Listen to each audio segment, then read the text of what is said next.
झेप मराठी, आरसा महाराष्ट्राचा। धुळ्यातील वाघारकर नगरात शॉर्ट सर्किटने घराला भीषण आग।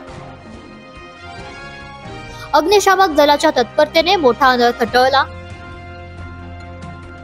सुदैवाने जीवितहानी नाही, मात्र संसार उपयोगी वस्तू जळून खाक।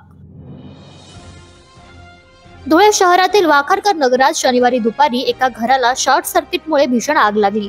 या घटनेत कोणतीही जीवितहानी झाली नसली तरी घरातील संपूर्ण संसार उपयोगी साहित्य जळून खाक झाले।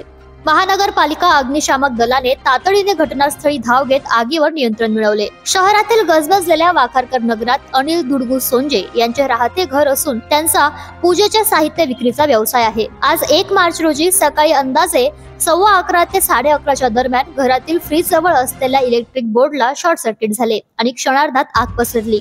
घरातून धुराचे लोट बाहेर येऊ लागल्याने परिसरात खळबळ माजली। सुदैवाने त्यावेळी घरात कुणीही नव्हते, त्यामुळे जीवितहानी टळली। आगीची माहिती मिळताच महानगरपालिका अग्निशामक दलाने 2 बंबांसह घटनास्थळी धाव घेतली। काही मिनिटातच अग्निशामक दलाने आग आटोक्यात आणली, अन्यथा मोठा अनर्थ घडला असता। मात्र या आगीत घरातील फ्रीज, इलेक्ट्रिक फिटिंग, देव्हारा आणि इतर संसारोपयोगी साहित्य जळून खाक झालंय। घरमालक अनिल सोंजे यांनी दिलेल्या माहितीनुसार या आगीत हजारो रुपयांचं नुकसान झालंय। या घटनेबाबत उशिरापर्यंत पोलीस ठाण्यात नोंद करायचे काम सुरू होते। प्रतिनिधी कार्तिक सोनवणे, झेप मराठी, धुळे।